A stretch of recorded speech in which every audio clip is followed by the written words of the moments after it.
Hey everyone, welcome back into a video. So no, Hot Atomic Hearts has released, and here's kind of my final thoughts on the game after finishing it. This game is uneven and bizarre, don't get me wrong. I did like the game. It's stunning, that's for sure. But man, does it bog at times, and the puzzles can be boring and unfun. I still enjoyed it. In the end, I was like, WTF. But of course, now that the game is released, because of the politics surrounding it, yeah, there's controversy around the game again. Because now it seems like the Ukrainian government wants the game banned simply because of the studio involved with it. I'll read you the articles we're about to go over and then we'll discuss. The Ukrainian government wants to ban the game from digital stores in Ukraine. Why solely digital? I'll talk about that later.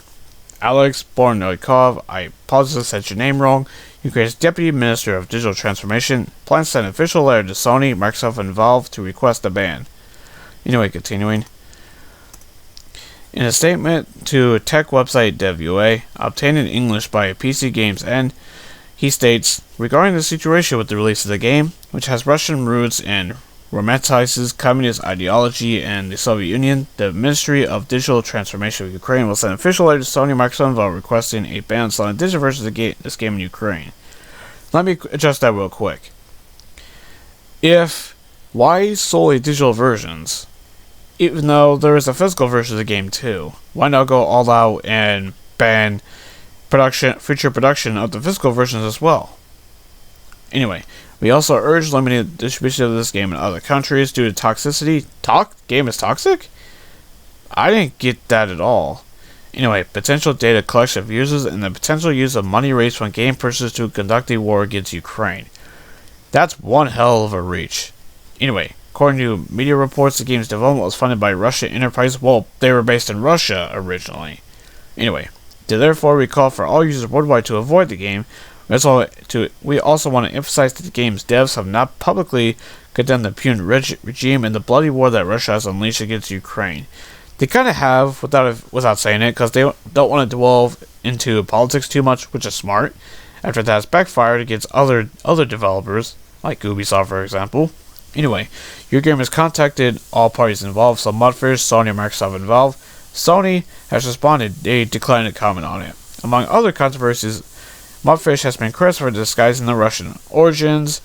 The game's, they're based in Russia, so and it's based on the Soviet era of the 1950s, like they just said here. And its choice of release date on the anniversary of Putin's declaration of war.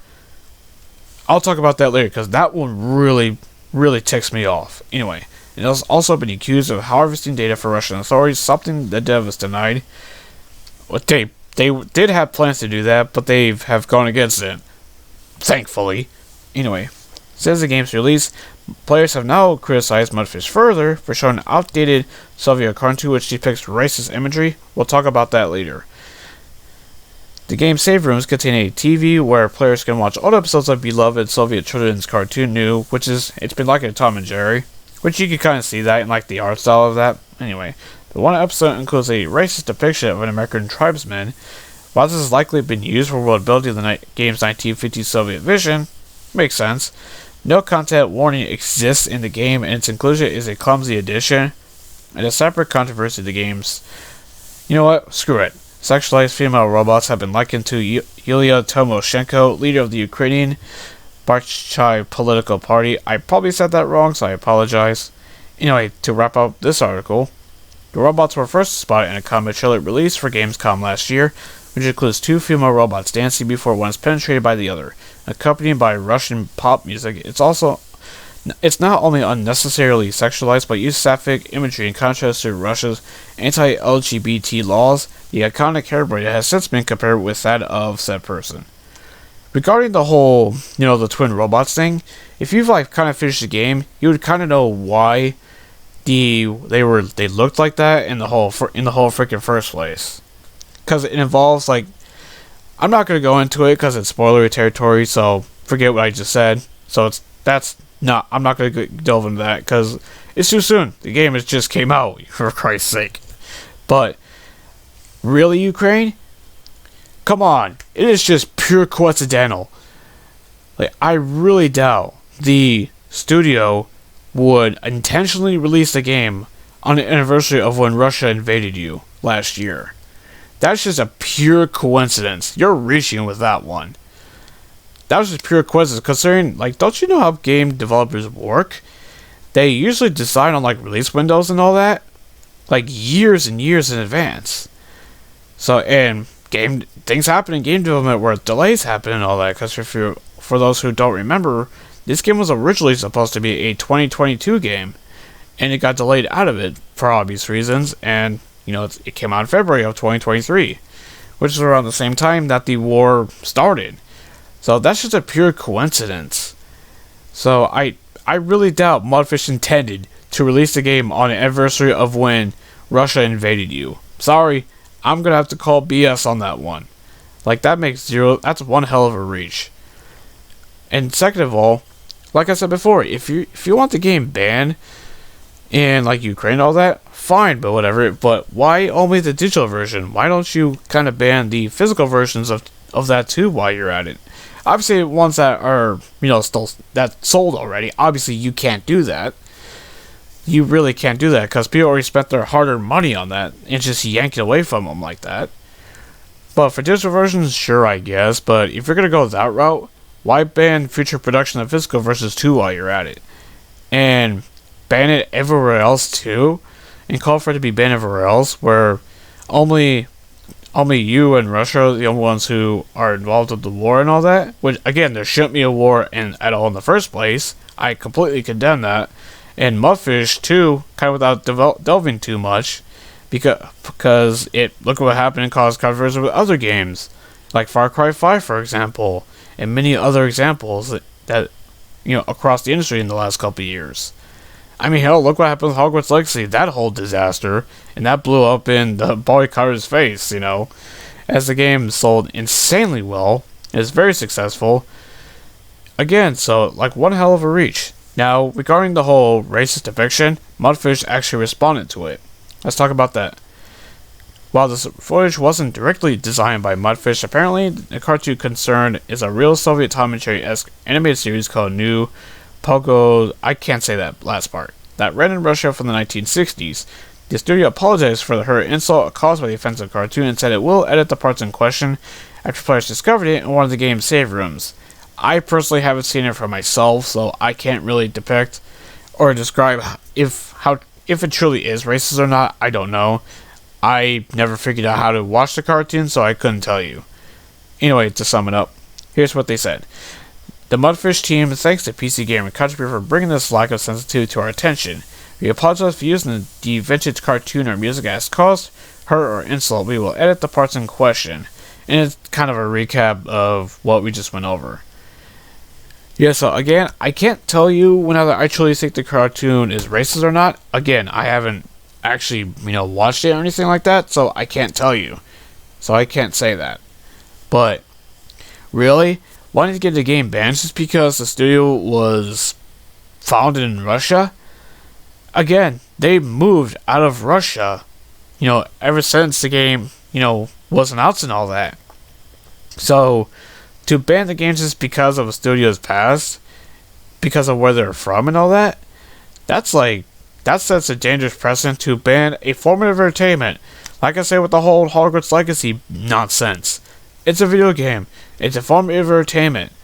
Like, we could set aside the BS in our lives, and if you want to play the video game and buy it, let them. It does not affect you personally. So why in the world are you getting offended by it? Again, now if the studio actually was involved in the war and all that, like they were pro, Putin and all that, fine, whatever.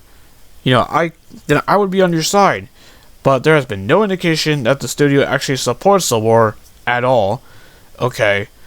Now if the leaders were involved in the war, sure. Okay, get their ass out of there. You know what I mean? But there's been no indication of that. So why do you want the game canceled? Just because of them being based in Russia originally before they moved out of it? This is what I cannot stand. The political climate when it comes to forcing policy into video games. I can't stand it. Video games is supposed to be a form of entertainment. Just let it be a video game. It's a form of entertainment. It's supposed to entertain people who want to get away from the cruel world and just lose themselves in some form of entertainment. It's the same thing with movies or music or whatever form of entertainment you're into. Like, just let people enjoy it. If they want to play the game buy it, have all means, let them. It's their choice. It's their money. So why are you trying to decide that for them? Why are you trying to force, Big Brother, essentially to dictate what we can buy or not? It's our freaking choice. When it comes to forms of entertainment like video games and all that. Again, if the studio was actually involved in the war and all that, and they're all for it, okay, I would be singing a much different tune. But the fact that there's been no indication of that, and not to mention they essentially came out and said they're against the war. So why are you trying to get the game canceled? Again, because they're based in Russia? That's one hell of a stretch in my humble opinion. And no, it sets a very dangerous precedent, because if they actually succeed, I'll be even more concerned about the future of the game industry than I already am about certain things. Forget about the whole nonsense with microtransactions and live service BS and all that. There should be that's nothing compared to trying to get things banned. A form of entertainment, people. Let's make that clear. It's a video game. It's a form of entertainment. If you want to buy the game, let them. It's a piece of entertainment. Let it go. It's their money. It's their choice. Let them be. Okay? If they want to buy the game and have fun with it, awesome. Cool. But don't sit there and try to force people like Big Brother government, because look, that would be very dangerous if we kind of let that happen. It's people's choice. Let them. End of discussion. It's a video game. Who cares? But that's all I gotta really say at this point, because, stuff like this really pisses me off. It really freaking does. It's a form of entertainment. Who cares? Anyway, that's all I gotta really say. If you like this video, hit the like button, comment down below what you think, and if you're new to this channel, hit that subscribe button so you do not miss any more videos, and I'll see you on the next one. Until then, have a good one.